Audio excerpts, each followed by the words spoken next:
Bapak Ibu yang terhormat, agar acara hari ini bisa berjalan dengan lancar, mari kita buka acara pada pagi hari ini dengan bacaan basmalah bersama-sama.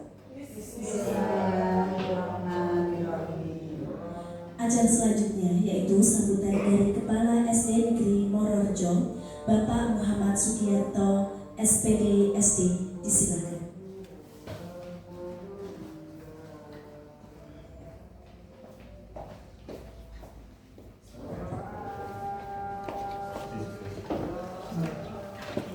Bismillahirrahmanirrahim. Assalamualaikum warahmatullahi wabarakatuh. Yang terhormat pengajar dan tenaga pendidikan serta tamu undangan yang berbahagia, pada kesempatan yang berbahagia ini marilah kita panjatkan puji syukur kehadirat Allah Subhanahu wa Ta'ala atas limpahan rahmat dan karunia-Nya sehingga kita dapat di tempat ini untuk menghadiri acara diseminasi aksi nyata modul 14 budaya positif CGP Angkatan 10 Kabupaten Jepang. Hadirin yang saya hormati, saya merasa bangga dan bersyukur karena di sekolah kita ada guru yang telah terpilih dan mengikuti program pendidikan guru penggerak. Kepada CGP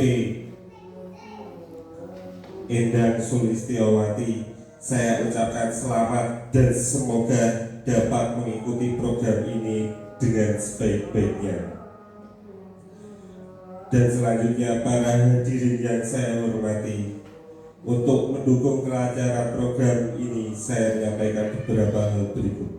Yang pertama, kepada para CGP saya mohon untuk mengikuti seluruh program pelatihan dengan penuh keseriusan dan komitmen. Yang kedua, seluruh pemangku kepentingan sekolah ini saya mohon untuk bekerja sama dalam menyukseskan program ini. Dan terakhir, bagi para bapak ibu guru yang belum untuk bergabung di CGP, silakan bergabung karena sekolah kita memfasilitasinya. Demikian singkat sambutan dari saya. Semoga Allah Subhanahu wa Ta'ala selalu meridhoi usaha dan langkah kita mencerdaskan bangsa. Terima kasih. Wassalamualaikum warahmatullahi wabarakatuh.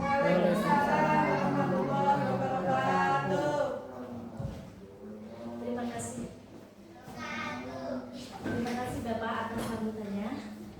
Acara selanjutnya yaitu acara inti, yaitu diseminasi aksi nyata modul 1.4 budaya positif oleh Ibu Endang Sulistiawati. Kepada Ibu Endang disilakan.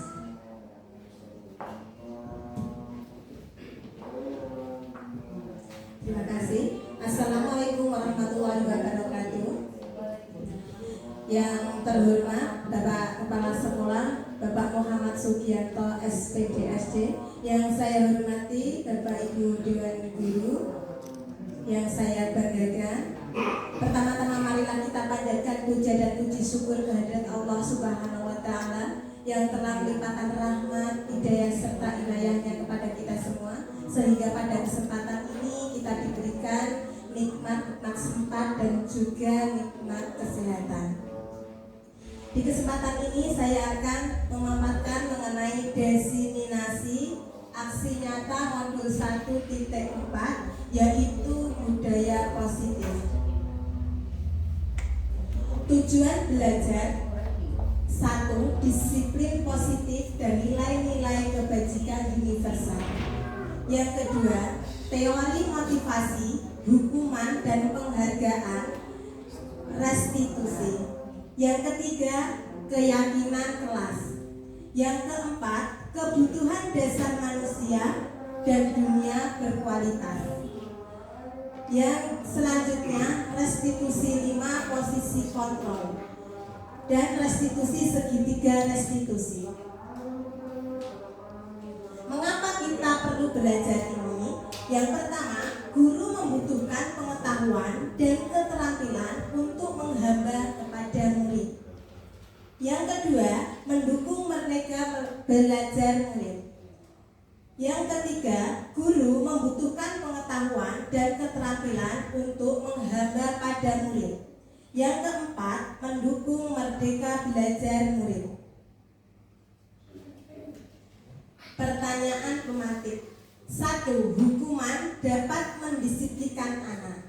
Yang kedua, pemberian hukuman dengan hal positif seperti membaca atau membersihkan halaman sekolah dapat meningkatkan disiplin anak. Yang ketiga, memberi penghargaan dapat meningkatkan motivasi belajar anak. Perubahan paradigma. Kegiatan kepalan tangan. Di sini nanti kita akan mempraktekkan ada 2 versi. Ada A dan B. Anda dan teman Anda nanti saling berhubungan. Sobeklah secalik kertas kecil, tulislah benda atau sesuatu yang sangat berharga untuk Anda. Setelah itu letakkan di salah satu tangan Anda dan genggam benda atau sesuatu tersebut dengan segala daya. Buatlah sebuah kepalan di tangan.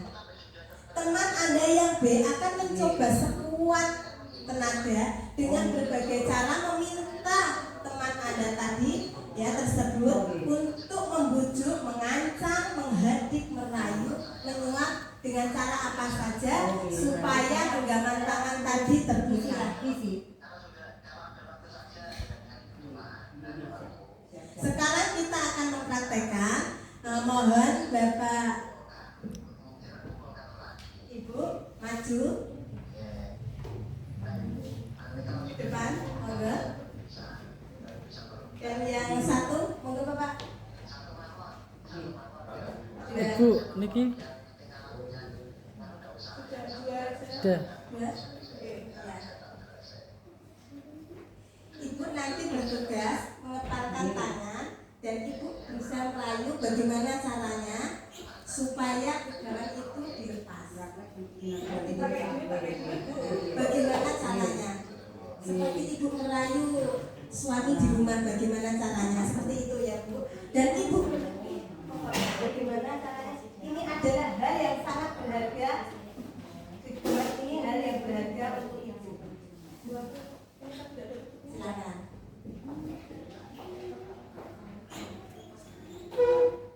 Dilepas ya. Anak yang manis, cantik. Mau dilepas. Oh, kita dulu. Tidak mau juga. Sangat tetap juga. Gak mau dilepas. Gak mau dilepas. Kuat sekali genggamannya. Seperti menggenggam cinta. Ternyata susah sekali. Iya, ternyata susah sekali. Ya. Terima kasih Ibu.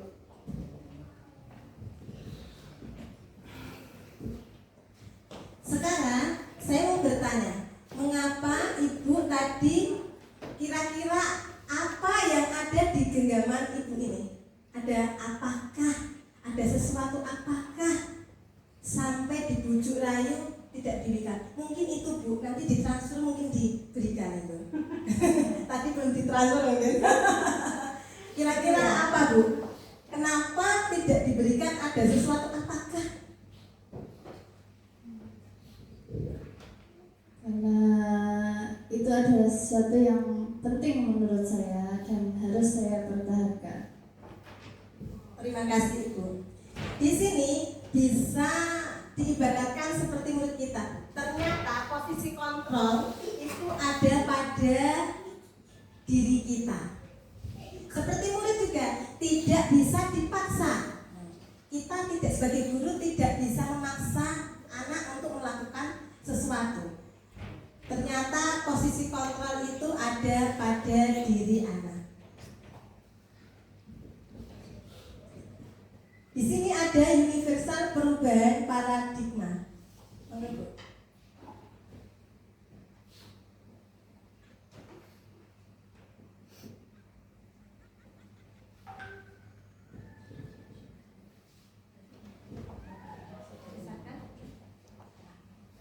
Perubahan paradigma, stimulasi respon, teori kontrol. Siapakah sesungguhnya yang memiliki kontrol tersebut? Stimulus respon. Kita mencoba mengubah agar berpandangan sama dengan kita. Tetapi teori kontrolnya, kita berusaha memahami pandangan orang lain tentang dunia. Yang kedua, perilaku buruk dilihat sebagai suatu kesalahan, tetapi teori kontrolnya semua perilaku memiliki tujuan. Orang lain bisa mengontrol saya. Teori kontrolnya, Anda tidak bisa mengontrol orang lain. Pemaksaan ada pada saat bujukan gagal. Contohnya tadi ya, dibujuk tapi gagal. Teori kontrolnya, kolaborasi dan konsensus menciptakan pilihan-pilihan baru. Model berpikir menang atau kalah. Teori kontrolnya, model berpikir menang-menang. Apakah makna disiplin? Boleh berpendapat, monggo Bu, apa yang dimaksud dengan disiplin menurut Ibu? Disiplin itu berarti anak harus bertanggung jawab ya, dia harus tahu apa yang dilakukan gitu. Jadi ada tanggung jawabnya. Terima kasih Ibu. Disiplin adalah anak bertanggung jawab intinya ya. Berasal dari bahasa lain disiplina yang artinya belajar. Makna asal dari kata ini berkonotasi dengan disiplin dari diri murid-murid Sokrates dan Plato. Disiplin membuat orang menggali potensinya menuju sebuah tujuan apa yang dia hargai. Namun dalam budaya kita makna disiplin itu tetap berubah. Sesuatu yang dilakukan seseorang pada orang lain untuk mendapatkan kepatuhan, patuh pada peraturan. Kecenderungan umum ini menghubungkan kata disiplin dengan ketidaknyamanan, bukan dengan apa yang kita hargai atau pencapaian suatu tujuan mulia.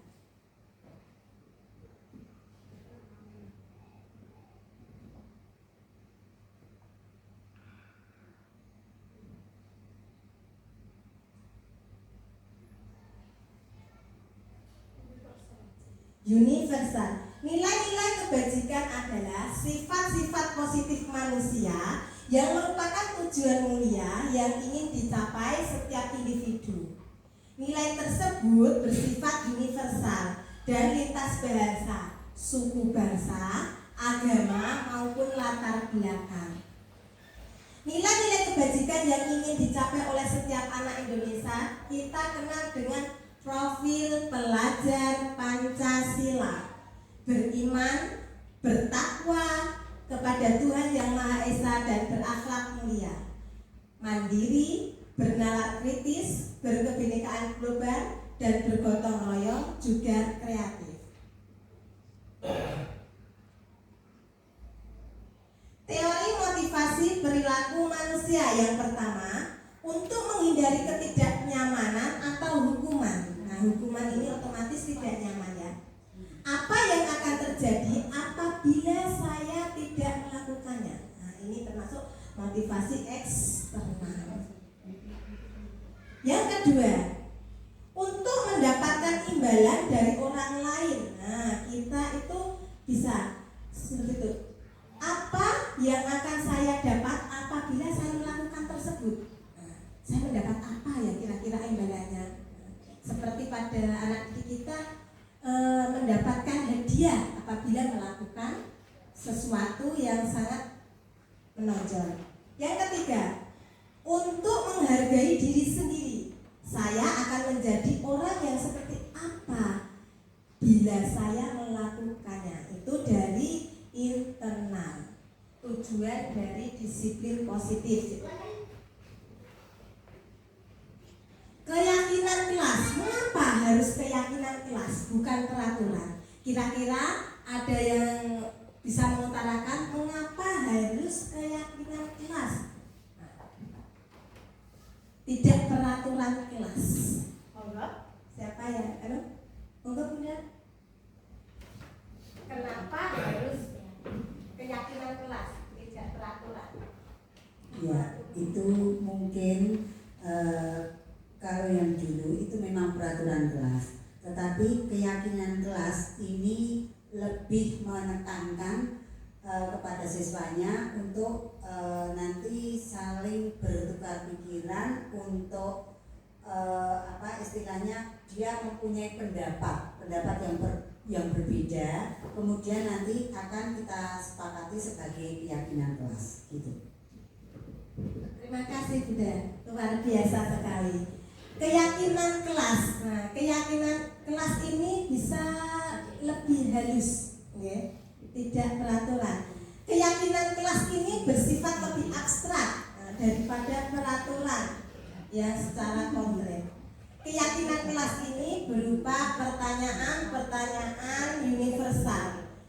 Pernyataan kelas juga senantiasa dibuat untuk membuat positif.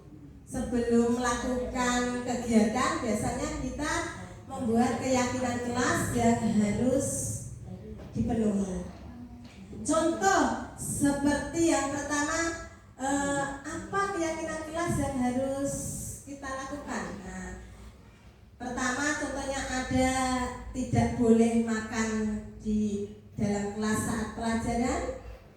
Terus juga bisa datang tepat waktu, mungkin bisa yang lain. Keyakinan kelas hendaknya tidak terlalu banyak sehingga mudah diingat dan mudah dipahami untuk semua kelas. Ada di dalam pikiran mereka. Semua warga kelas hendaknya berkontribusi dalam pembuatan keyakinan kelas, kesepakatan bersama sebagai komitmen, supaya nanti itu sebagai rasa tanggung jawab kita semua.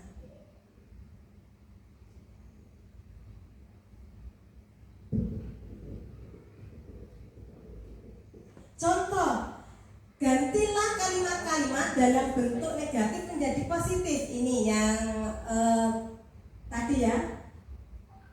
Jangan makan saat pelajaran. Nah, itu termasuk negatif. Kita bisa membuat lebih halus keyakinan kelas. Contohnya bisa makanlah saat jam pelajaran. Jam istirahat. Maaf.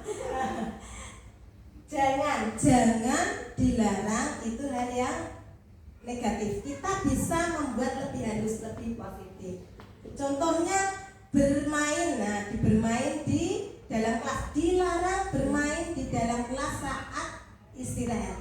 Kita bisa mengubahnya seperti bermain di luar kelas, seperti itu.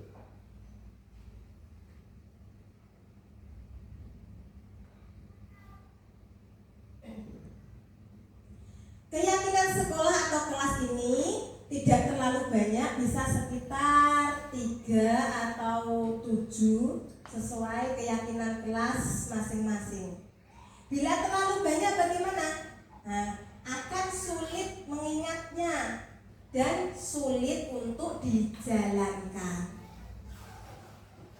Keyakinan sekolah atau kelas ini selanjutnya bisa diletakkan di dinding kelas. Pertama, kita membuat keyakinan kelas sebelum melakukan sesuatu, terus ditempel di dinding supaya kita selalu mengingatkan. Apabila melakukan sesuatu, kita bisa ingat. Ayo, keyakinan kelas apakah yang sudah kita sepakati? Nah, anak-anak bisa mengingat kembali. Contoh kalimat pada keyakinan kelas. Ini tadi, mengapa harus keyakinan kelas, tidak peraturan? Yang peraturan, ini ke arah negatif, kalimat negatif, yaitu dilarang mengganggu teman. Dilarang, kata dilarang. keyakinan kelasnya yaitu hormati semua teman. Yang kedua, tidak boleh terlambat. Tidak boleh terlambat. Nah, keyakinan kelas, kita datang tepat waktu, itu bahasanya lebih halus. Dan juga jangan makan saat pelajaran, bisa makan saat jam istirahat. Sekarang peraturan dan keyakinan kelas selanjutnya, selalu kembalikan buku ke tempatnya. Nah, itu termasuk apa, Bu?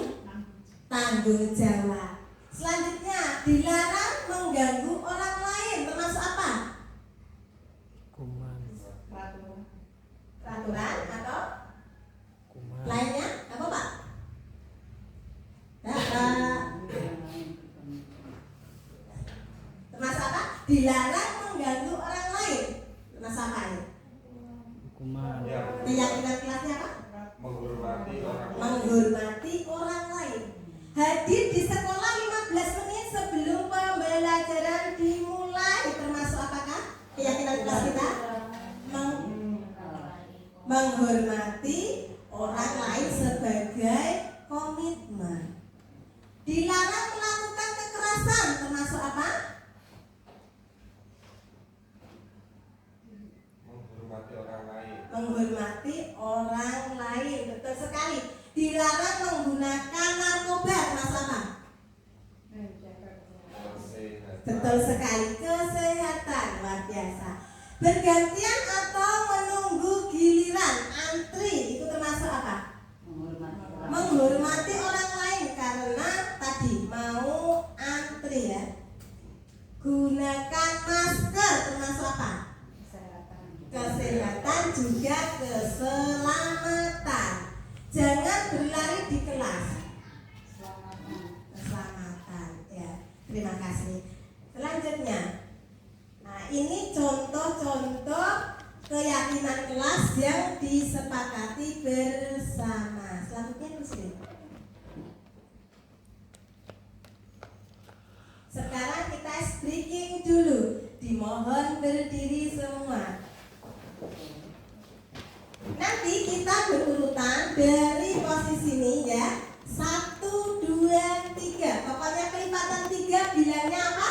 Dor. Nah, nanti berulang lagi 1, 2, 3, 4, 5, 6-nya dor. Bisa dimulai? Ayo, Mbak. 1, 2, dor. 1. Ayo mulai. 1, 2, dor. 4, dor. 7. 8.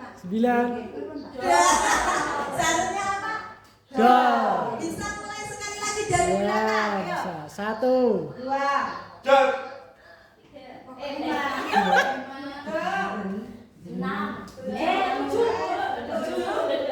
dan terima kasih. Tepuk tangan untuk kita semua. Termasuk itu konsentrasi. Selanjutnya Bu Sri. Oke.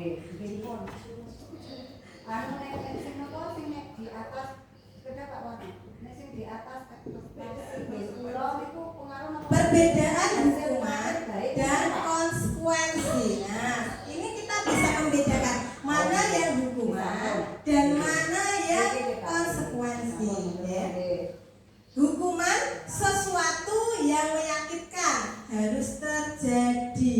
Nah, menyakitkan kalau dihukum itu menimbulkan rasa dendam biasanya anak-anak. Diingat Bu sampai nanti diceritakan biasanya. Dulu saya melakukan kesalahan, jadi saya dipukul. Itu teringat sampai sekarang. Nah, itu termasuk hukuman. Tetapi sekarang tidak hukuman, konsekuensi ya. Konsekuensinya sesuatu harus terjadi. Yang kedua, membuat anak sakit. Hukuman itu membuat anak sakit. Nah, tadi sakit hati dalam jangka waktu yang lama. Dan hukuman ini juga anak jadi dia malah malas untuk melakukan itu. Yang selanjutnya, mendorong anak menyakiti diri sendiri.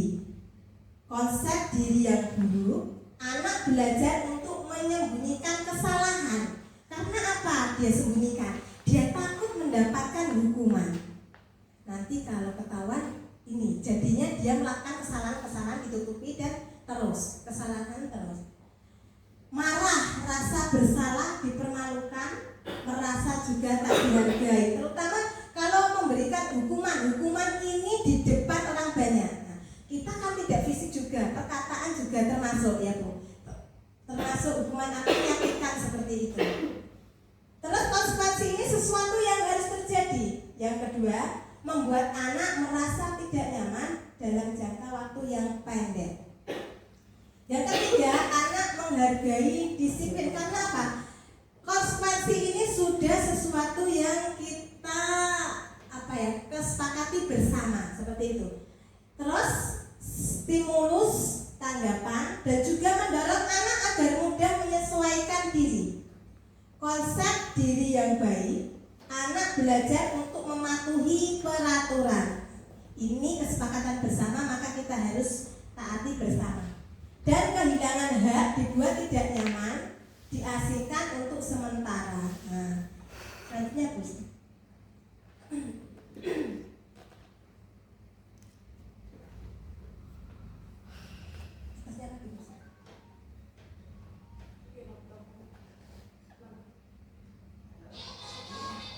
Hukuman atau konsekuensi. Nah, yang dilakukan guru, ini tindakan guru. Mencatat 100 kali di dalam buku kalimat, saya tidak akan terlambat lagi. Nah, saya tidak akan terlambat lagi. Dilakukan menulis 100 kali. Nah, karena terlambat ke sekolah. Yang kedua, lari mengelilingi lapangan basket 2 kali. Karena terlambat tadi disuruh mengelilingi lapangan. Selanjutnya, menggantikan kertas tugas teman yang telah dicoret-coret. Membersihkan tumpuan air di meja tulis karena tersenggol pada saat belajar. Murid disuruh untuk mengenakan sepatu seharian di sekolah karena tidak mengenakan sepatu hitam. Selanjutnya, lari mengelilingi lapangan basket 2 kali. Karena apa? Terlambat 10 menit di saat pelajaran PJOK.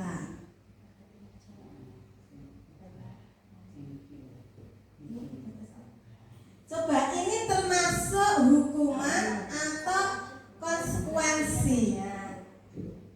Mari kita perhatikan bersama Bu. Yuk. Dibesarkan atau di sini?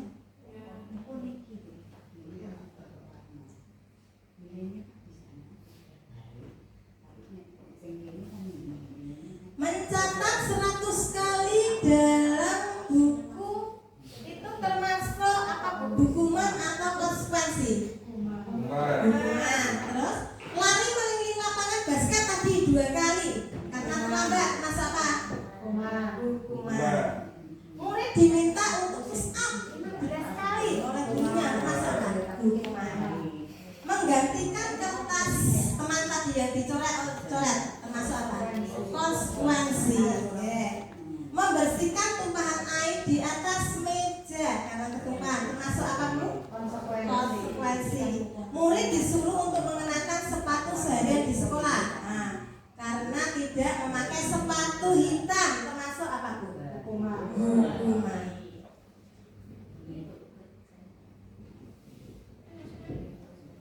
Dihukum oleh penghargaan. Nah, ini pengaruh dalam jangka pendek dan jangka panjang. Selanjutnya, penghargaan menghukum. Penghargaan mengurangi ketepatan, penghargaan tidak efektif, penghargaan merusak hubungan, penghargaan menurunkan kualitas, juga penghargaan mematikan kreativitas, dan juga penghargaan mengurangi motivasi intrinsik. 5 kebutuhan dasar manusia. untuk bertahan hidup. Nah, ada 5 Bu. Ada kebutuhan hidup. Yang pertama bisa kasih sayang dan rasa diterima. Termasuk yang bagaimana bisa memberi contoh kasih sayang dan rasa diterima.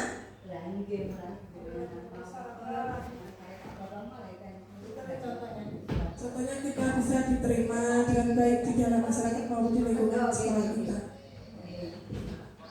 Terima kasih Bu, betul sekali. Yang kedua adalah kebebasan. Nah, terus yang ketiga kesenangan dan yang keempat penguasaan. Di sini ada 5 posisi kontrol. 5 posisi kontrol ini bisa sebagai penghukum, bisa sebagai pembuat orang merasa bersalah, bisa membuat sebagai posisi guru sebagai teman, bisa sebagai pemantau dan juga sebagai manajer. Kita bisa melihat video di sini.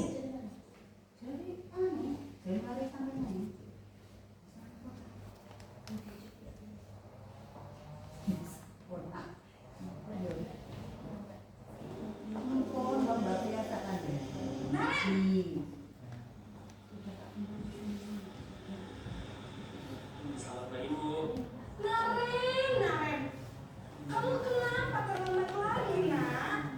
Ya Tuhan, Naren, kamu senang ya bikin ibu susah ya? Kalau kamu terlambat lagi, nanti ibu yang ditegur bapak kepala sekolah, nak. Disangka ibu tidak bisa membina kamu. Duh, gimana ini? Maaf Bu. Duh, Gusti Naren, kamu suka ya kalau ibu ditegur bapak kepala sekolah? Bisa berupa fisik maupun psikis. Ibu dan bapak guru.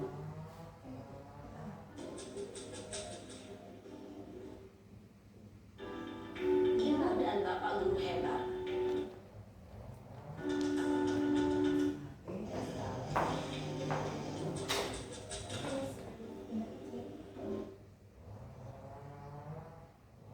Satu program yang dikembangkan adalah 5 posisi kontrol.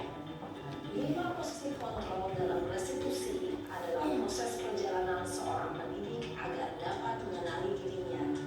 Pada video kali ini, kita akan membahas tentang 5 posisi kontrol yang dikembangkan oleh Brian Dawson dan contoh penerapannya.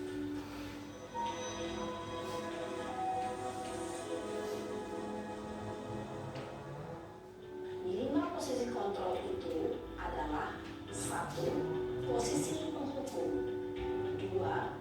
Posisi pembuat merasa bersalah, 3.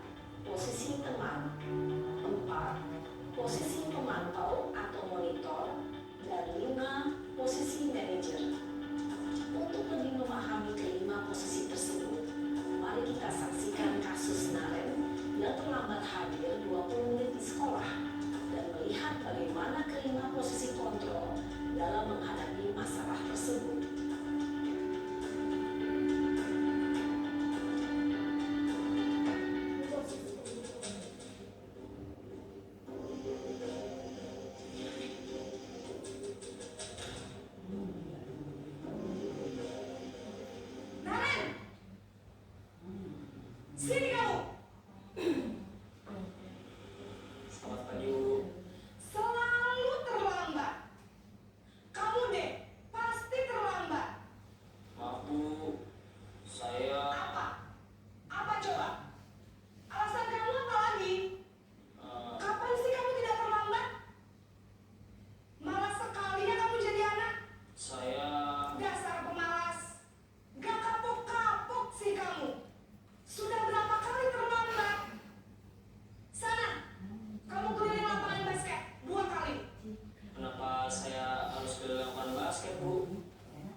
Posisi penghukum biasanya berbicara dengan nada tinggi, menghardik, mengunjuk-unjuk, menyakiti, dan menyindir. Hukuman bisa berupa fisik maupun psikis. Ibu dan bapak guru hebat. Dampak yang terjadi pada murid ketika guru berada pada posisi penghukum adalah murid cenderung akan memberontak, bahkan menyimpan dendam. Sebagai pendukung Ibu. Posisi pembuat merasa bersalah.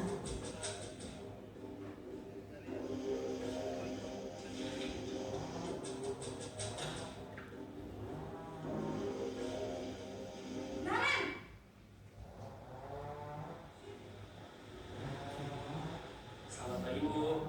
Naren, kamu kenapa terlambat lagi, nak? Ya Tuhan, Naren, kamu senang ya bikin ibu susah ya? Kalau kamu terlambat lagi, nanti ibu yang ditegur bapak kepala sekolah, nak. Disangka ibu tidak bisa membina kamu. Duh, gimana ini? Maaf, Bu. Duh, Gusti Naren, kamu suka ya kalau ibu tegur bapak kepala sekolah?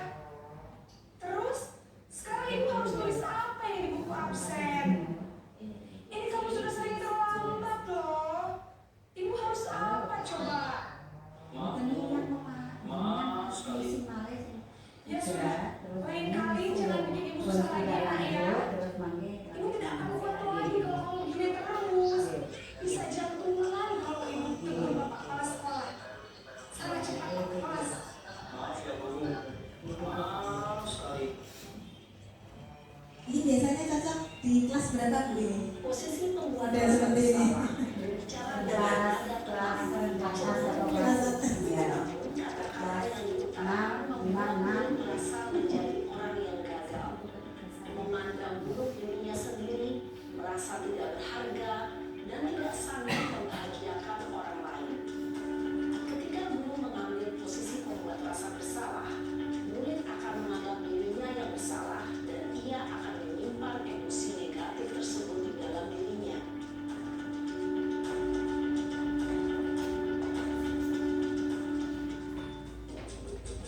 Ini posisi sebagai teman.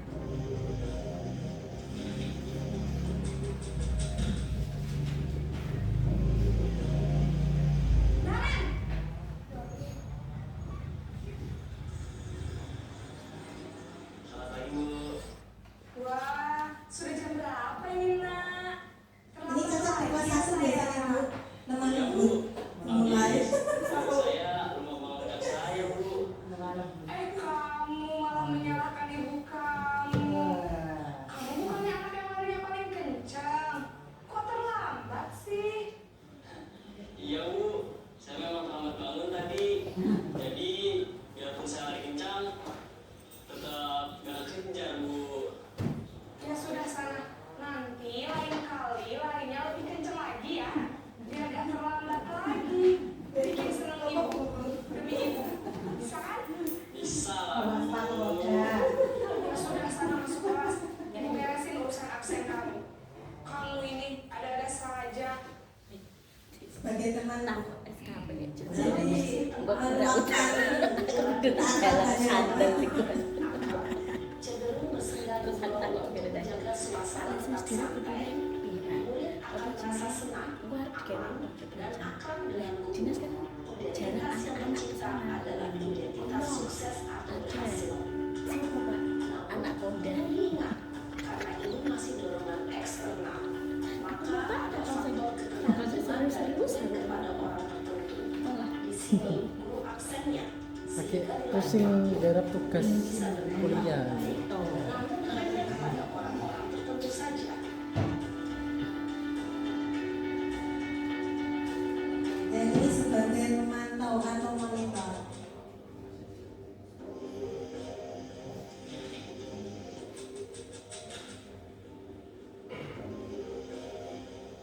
Naren!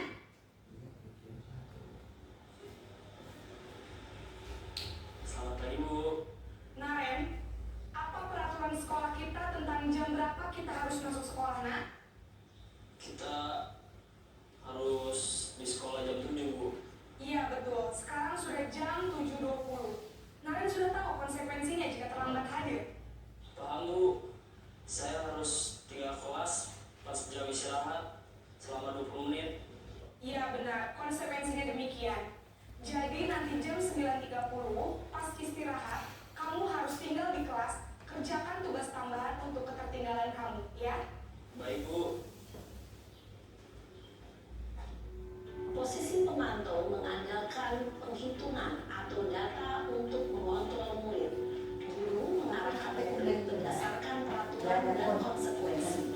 Seorang pemantau menunjukkan bahasa tubuh dan ekspresi wajah yang datar dan cenderung formal.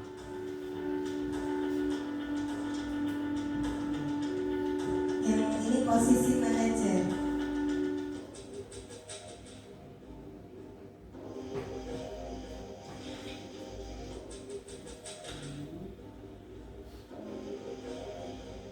Naren!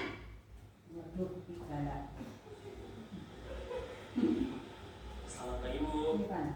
Selamat pagi Naren. Maaf, Bu. Saya terlambat. Iya, sekolah masuknya jam 7, sekarang sudah jam 7.20. Jadi sekarang bagaimana ini Naren? Maaf, Bu. Saya lupa setel alarm saya semalam. Baiklah, menurut kamu, keyakinan sekolah yang mana yang perlu kamu tingkatkan? Menghargai diri sendiri dan orang lain mungkin, ya, Bu. Setuju. Jadi, apakah Naren meyakini prinsip saling menghormati tersebut? Iya, Bu. Saya meyakininya. Apakah Naren bersedia memperbaiki masalah keterlambatan ini? Bersedia, Bu. Bagaimana kamu akan memperbaiki masalah keterlambatan ini? Saya akan coba untuk tidak lupa menyetel alarm saya, Bu. Baik, kalau Naren lupa menyetel alarm di rumah, ada orang yang kira-kira bisa bantu mengingatkan tidak? Ada, Bu. Kakak saya, Kak Emma. Ada lagi selain Kak Emma? Selain Kak Emma, ada ibu saya. Baik, jadi yang mengingatkan Naren adalah Kak Emma dan ibu kamu ya? Kira-kira akan mulai setel alarm kapan nih Naren? Setelah pulang sekolah, akan segera saya lakukan. Baik, jadi Naren akan setel alarm untuk bangun besok pagi dan akan diingatkan oleh kakak dan ibunda Naren ya. Ada lagi yang mungkin perlu dilakukan Naren agar tidak terlambat bangun lagi? Tidak ada, Bu. Baik Naren, terima kasih untuk kerjasama kamu. Sekarang kamu perlu kembali ke kelas untuk belajar. Baik, Bu. Terima kasih. Posisi manajer adalah posisi kontrol yang disarankan untuk membimbing murid memiliki sikap disiplin yang positif, yaitu murid yang mandiri, bertanggung jawab, dan dapat memecahkan masalah. Tujuan dari posisi ini adalah agar murid dapat berefleksi atas tindakannya. Guru akan dengan tulus memberikan pertanyaan-pertanyaan bermakna sehingga membuat murid dapat belajar dari kesalahannya dan mencari sebuah solusi untuk menyelesaikannya. Tadi adalah 5 posisi kontrol sebagai penghukum, pembuat rasa bersalah, sebagai manajer, teman, dan sebagai pemantau. Posisi kontrol apa yang menyatakan? Coba pernyataan saya kecewa sekali dengan kamu. Kamu tidak pernah benar melakukannya. Ayolah lakukan demi ibu bapak. Apakah kamu mau mendapatkan stiker bintang hari ini? Bagaimana kamu bisa menyelesaikan masalah ini? Dan kamu selalu yang paling terakhir. Ini tadi ada di 5 posisi kontrol.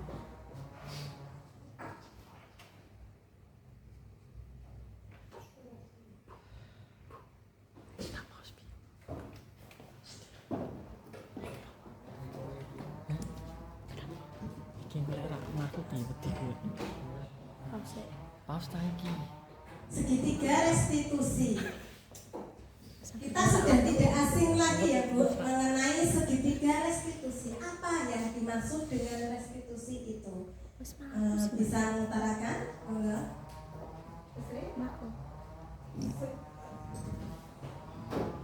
Restitusi adalah proses menciptakan suatu kondisi di mana murid diberikan kesempatan untuk memberikan kesalahan, untuk memperbaiki kesalahan yang telah mereka lakukan, sehingga nanti karakter anak yang terbentuk akan lebih kuat. Terima kasih. Jawaban dari Bu Sri luar biasa sekali. Tepuk tangan. Benar sekali. Restitusi adalah proses menciptakan kondisi bagi murid untuk memperbaiki kesalahan mereka, sehingga mereka bisa kembali pada kelompok mereka dengan karakter yang lebih kuat, dan juga membantu murid menjadi lebih memiliki tujuan, disiplin positif dan memulihkan dirinya setelah berbuat kesalahan.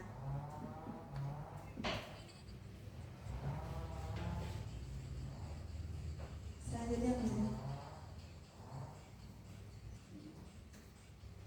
9 ciri-ciri restitusi. Yang satu, bukan untuk menebus kesalahan, namun untuk belajar dari kesalahan. Belajar dari kesalahan, kita bisa menemukan manfaat dari kesalahan itu. Yang kedua, memperbaiki hubungan. Yang ketiga, tawaran bukan paksaan. Yang keempat, restitusi ini menuntun untuk melihat ke dalam diri. Yang kelima, restitusi mencari kebutuhan dasar yang mendasari tindakan. Yang keenam, restitusi diri adalah cara yang paling baik.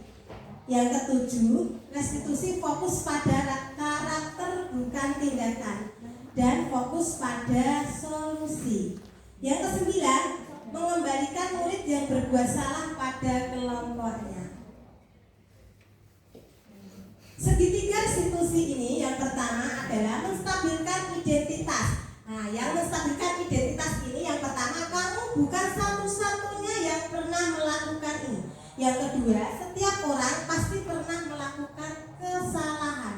Kalau sebagai menanyakan keyakinan, yaitu nilai-nilai apa yang telah kita sepakati. Yang kedua, kamu ingin menjadi orang yang seperti apa. Sebagai validasi kebutuhan, kamu tentu punya alasan mengapa melakukan tersebut. Selanjutnya, adakah cara yang lebih efektif untuk mendapatkan apa yang kamu butuhkan? Refleksi ini, hal baru apa yang mengubah paradigma saya yang saya dapatkan? Perasaan apa yang muncul selama mengikuti kegiatan ini? Yang ketiga, saya akan menjadi guru yang seperti apakah setelah mengikuti materi ini? Bisa bikinnya sekali, Bu Sri, bisa dipimpin? Apa? Yang kemarin.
Terima kasih ibu semua. Bagaimana? Masih semangat, yang teringat ya. Terima kasih atas semua yang Bapak Ibu lakukan hari ini. Semoga bermanfaat bagi kita semua. Wassalamualaikum warahmatullahi wabarakatuh.